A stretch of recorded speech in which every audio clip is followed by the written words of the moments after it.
Coucou tout le monde, donc aujourd'hui je reviens pour une petite vidéo qui va être un peu différente de ce que je fais d'habitude puisqu'en fait je vais vous parler de mes études aujourd'hui, de mon parcours scolaire.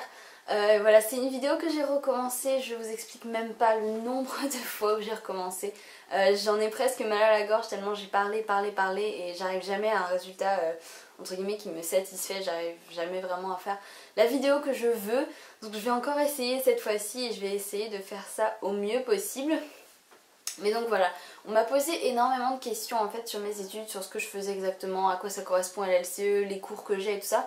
Donc je vais essayer de répondre au mieux à ces questions aujourd'hui parce que je trouve ça un peu débile en fait de toujours répondre exactement la même chose, genre 40 000 fois la même chose par mail en fait ou par message ou quoi que ce soit. Et du coup plutôt en fait de répondre individuellement à chaque personne, je me suis dit que ce serait plus utile que je fasse une grande vidéo où je vous explique tout ce que je fais. Comme ça les gens qui se posent des questions trouveront les réponses à leurs questions dans cette vidéo et vous n'aurez plus besoin de m'envoyer un message pour savoir exactement ce que je fais puisque vous saurez déjà tout. Donc je vais essayer de vous expliquer au mieux ce que je fais. Alors je vais juste parler un tout petit peu avant de mon parcours un peu plus scolaire on va dire, même si primaire et collège tout le monde fait plus ou moins la même chose. Mais je vais vous en parler un tout petit peu, je vais déjà expliquer quel LV1, LV2 j'ai fait. Donc j'ai fait LV1 allemand parce qu'en fait je parlais déjà anglais. Puisque voilà, j'ai appris l'anglais en même temps que le français quand j'étais petite puisque ma mère est singapourienne si vous ne le saviez pas. Donc voilà, je parlais déjà anglais, mes parents n'ont pas voulu que je prenne anglais en LV1 donc j'ai pris allemand. LV1 en 6ème au collège et comme dans mon collège on était obligé d'avoir au moins une des deux langues étrangères qui était l'anglais, j'ai fait anglais en LV2 en 4ème. Voilà pour les points entre guillemets plus importants du collège. Ensuite j'ai eu mon brevet, mention très bien, j'étais très contente. Après j'ai toujours été une élève assez sérieuse, surtout au collège, oui. J'étais vraiment très sérieuse, très appliquée comme élève. Et du coup j'ai eu mon brevet, mention très bien. Si vous passez le brevet que vous angoissez un peu de ça, ne vous inquiétez pas honnêtement. C'est pas que ce soit facile, mais si vous avez travaillé un minimum, je suis sûre que vous pouvez l'avoir. Voilà, il suffit vraiment d'avoir travaillé un minimum pour avoir son brevet. Ensuite, après le brevet, je suis donc allée au lycée, j'ai fait une seconde générale et ensuite j'ai fait une première et une terminale L. Donc vous savez tout ce que c'est la terminale L et la première L, c'est la section littéraire en fait, donc qui regroupe plutôt une spécialisation dans ce qui va être langue, littérature, histoire, philosophie, des choses comme ça. Vous voyez tout à fait ce dont je parle à mon avis de toute façon. Et voilà, c'était vraiment une section qui m'allait comme un gant, c'était vraiment génial, c'était des années incroyables pour moi parce que j'avais vraiment une classe d'enfer. Si jamais il y a des gens de ma L qui passent par là, surtout plutôt les filles à mon avis du coup, bah, je vous fais des bisous parce que c'était vraiment, voilà, c'était 2 années en or avec les L. Après c'était voilà, une section qui me correspondait vraiment très bien. Ne me demandez pas si je pense que vous seriez bien L ou pas parce que j'en sais rien. Si vous posez des questions quant à quelle filière ou trucs comme ça choisir, je pense regarder juste sur internet, vous trouverez plein de trucs super intéressants. Ou demander à une conseillère d'orientation qui saura à mon avis très bien vous orienter puisque c'est son métier tout simplement. Mais voilà. Donc j'ai fait une filière L, c'était vraiment une très bonne filière pour moi comme je l'ai déjà dit, puisque j'adore les langues, je suis un peu spécialisée en langue même maintenant, j'espère me spécialiser encore plus en langue plus tard. Mais voilà, j'ai toujours beaucoup aimé les langues, été entre guillemets assez douée pour les langues si je peux dire ça comme ça. J'ai toujours beaucoup lu, j'adore lire et tout ça, donc c'était vraiment une très bonne filière pour moi. Je voulais aussi juste dire un tout petit quelque chose, c'est-à-dire que si on vous dit qu'en L on ne travaille pas, c'est pas vrai, qu'en L il n'y a pas de débouché, c'est pas vrai non plus. Après ça dépend, forcément si vous voulez être dentiste, ne faites pas L, c'est débile. Mais il y a plein de débouchés géniaux pour les gens qui font L, faut arrêter de dire qu'il n'y a pas de débouché, qu'en L on est des feignants, qu'on travaille pas, qu'on n'a jamais cours et tout, c'est pas vrai. Ok, on a peut-être moins d'heures de cours, mais à côté on a plein de livres à lire, des choses comme ça, on va s'intéresser pas plus à la culture que les autres, mais voilà, je pense qu'en L c'est important d'avoir une solide culture générale, de s'intéresser à tout ce qui va être l'art, l'histoire, je sais pas, un peu, enfin juste genre les infos pour savoir ce qui se passe dans d'autres pays, enfin c'est important pour toutes les filières, on est bien d'accord. mais je pense qu'en L c'est important d'avoir une certaine ouverture d'esprit, je pense, dans toutes les filières, mais en L c'est très important aussi à mon avis. Quoi qu'il en soit, je dérive, là j'avais pas prévu de dire ça, donc ça a cassé un petit peu mes plans, l'histoire de culture générale.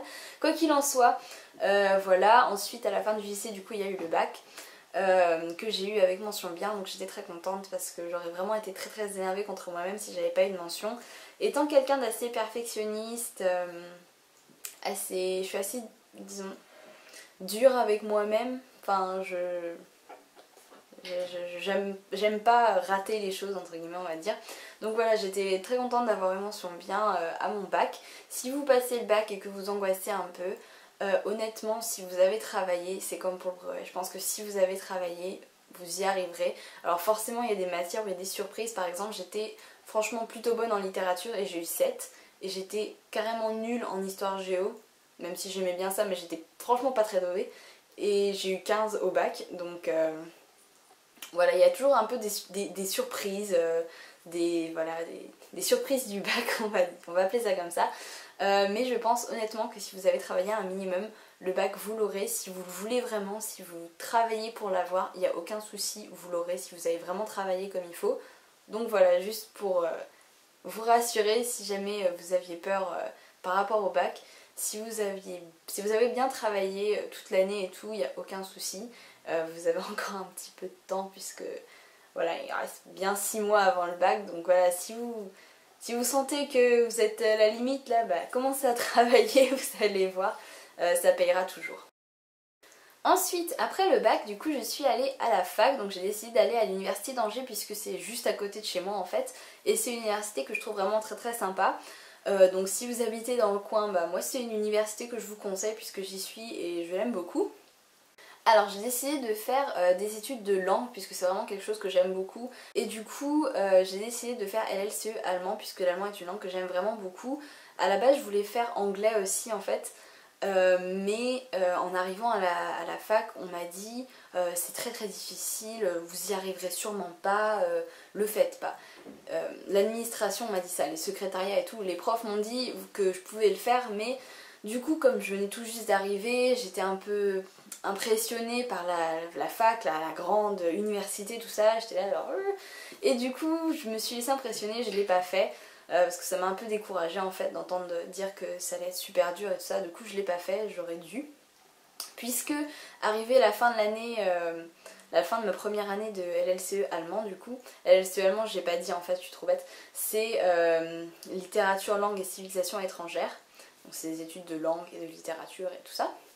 Donc arrivé à la fin de ma première année d'allemand, je me suis rendu compte que j'arrivais tout à fait à suivre le rythme de travail, que c'était pas trop soutenu pour moi on va dire, parce que c'est ça, j'avais un peu peur en fait de pas y arriver s'il y avait vraiment beaucoup de travail. Je savais pas quelle différence de travail il y aurait entre le lycée et la fac, et en définitive c'est tout à fait gérable si vous voulez mon avis, si vous travaillez un minimum c'est tout à fait gérable.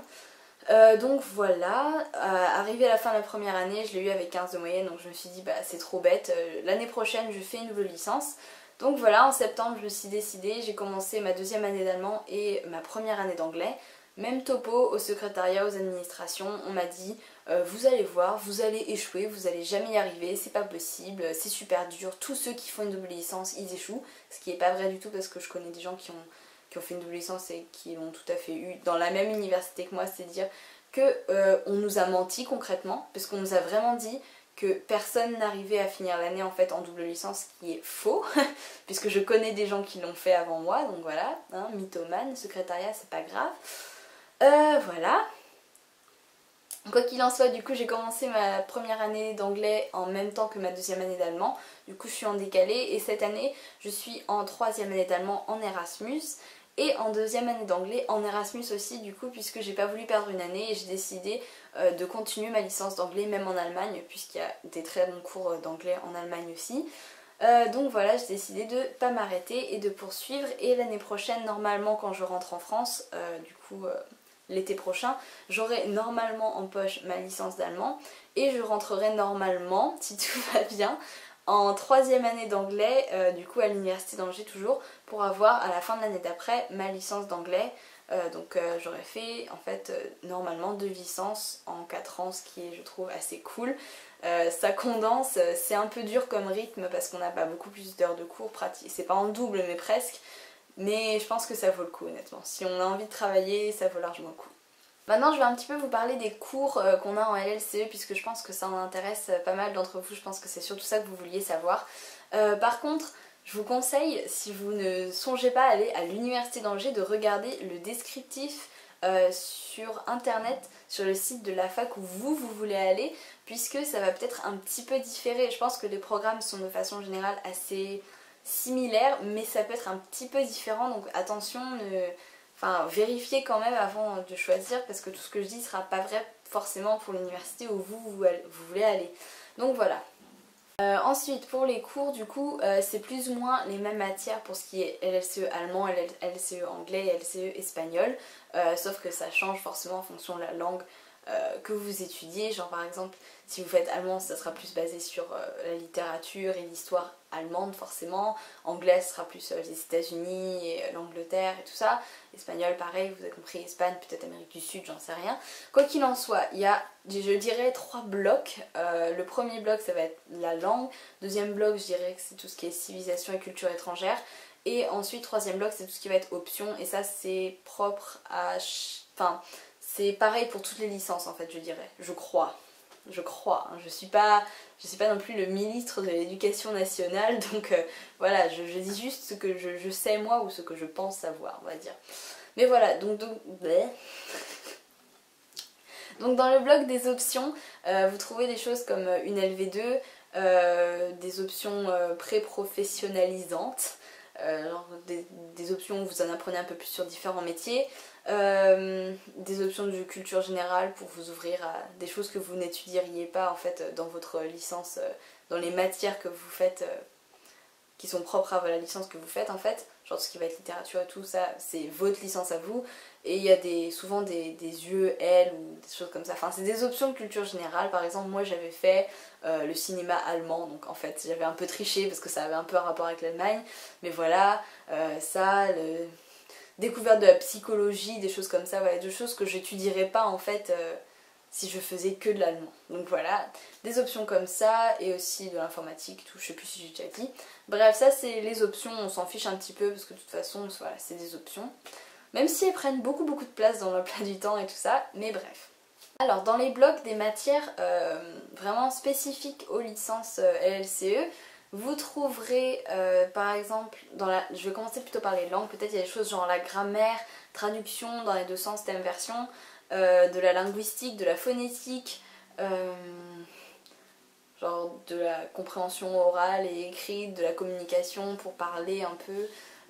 Ensuite vous avez plutôt tout ce qui va être civilisation, littérature, histoire, histoire des idées, histoire de l'art, des choses comme ça. Parfois de la géographie aussi, je sais que nous en anglais il y a de la géographie de la Grande-Bretagne il me semble. Après des choses comme de la lecture de presse pour être habitué à lire des articles de presse et de journaux et tout ça, ou écouter la télé, la radio et tout ça dans une langue étrangère, donc ça c'est vraiment très bien aussi.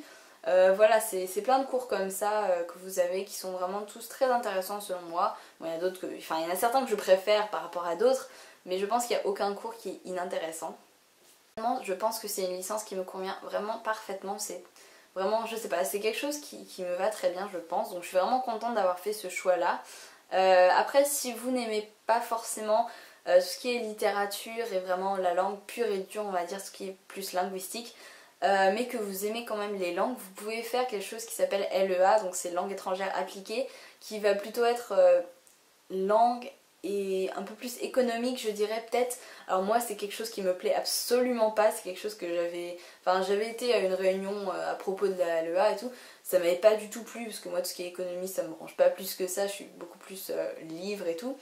Donc moi j'aime pas du tout, mais peut-être que vous ça peut vous intéresser si vous êtes moins littéraire on va dire. Donc voilà, si vous aimez les langues mais vous n'êtes pas vraiment quelqu'un de très très littéraire, bah vous pouvez aller en LEA, ça vous intéressera peut-être. Alors ensuite je vais un petit peu vous parler d'Erasmus puisque vous êtes beaucoup à m'avoir posé des questions là-dessus. Donc c'est grâce au programme Erasmus que j'ai pu partir en Allemagne cette année et que j'y reste 1 an. Par contre je ne sais pas du tout comment ça se passe si vous n'êtes pas à l'université, je ne sais pas comment ça se passe si vous êtes en école ou voilà quelque chose comme ça, je ne sais pas. Je suis sûre par contre qu'il y a des programmes pour pouvoir partir également à l'étranger, mais je sais juste pas comment ça se passe, faudra vous renseigner auprès de quelqu'un d'autre, je suis désolée. Mais voilà, si vous êtes à la fac et que vous souhaitez partir, généralement vous pouvez à partir de la 3e année. Je sais qu'il y a des gens qui partent en 2e année, mais c'est franchement assez rare, j'en connais vraiment pas beaucoup. Donc généralement c'est plutôt à partir de la 3e année de licence ou en master à la rigueur. Et avec Erasmus vous pouvez partir en Europe, donc c'est un programme que pour les pays en Europe. Mais je sais que si vous voulez partir dans le reste du monde, il y a des programmes divers et variés dont je ne connais pas les noms. Donc il faudra regarder sur le site de votre université. Vous pouvez partir je sais pas, aux États-Unis ou en Australie, choses comme ça. Je crois qu'il y a des accords bilatéraux et d'autres programmes, tout ça pour partir. Donc voilà, c'est vraiment très très... Enfin, c'est pas que c'est facile de partir, mais on a la chance de nos jours d'avoir beaucoup de possibilités de voyage à l'étranger. Donc ça, c'est vraiment génial. Si vous pouvez faire une année à l'étranger, franchement, faites-le parce que c'est vraiment une expérience vraiment d'enfer. C'est juste une expérience incroyable. Je suis vraiment très très très contente d'avoir pu partir en Allemagne et d'y être toujours maintenant. D'ailleurs je compte en profiter encore pendant que j'y suis parce que j'ai encore pratiquement un an à faire ici et c'est vraiment génial. Donc voilà, ça c'est top. Pour partir en soi c'est pas très compliqué en fait, il y a surtout beaucoup de papiers à remplir, c'est très pénible mais ça en vaut vraiment le coup à la fin quand on arrive dans le pays et qu'on se dit oh j'ai rempli tous ces papiers mais voilà c'était pour ça, je suis vraiment contente d'être là. Alors pour moi ça a été très facile de partir en fait puisqu'on est vraiment très peu dans ma promo et on a tous réussi à avoir la ville qu'on avait mis en premier choix, le pays qu'on voulait et tout, donc ça c'est vraiment vraiment cool. Si vous êtes dans une grande promo par contre c'est vrai que s'il y a une sélection en fait, nous on a réussi à tous partir parce qu'on n'est pas beaucoup, donc pour ça c'est vraiment cool. Par contre je sais que les promos de LEA par exemple où ils sont beaucoup plus d'élèves, il y a une sélection qui est faite sur dossier, sur lettre de motivation et tout. Donc voilà, c'est là que si vous avez bien travaillé, entre guillemets, vous serez récompensé. Enfin voilà, vous serez récompensé parce que vous aurez le droit de partir en Erasmus et des choses comme ça. Et que voilà, enfin je vous l'avais dit, le travail paye toujours.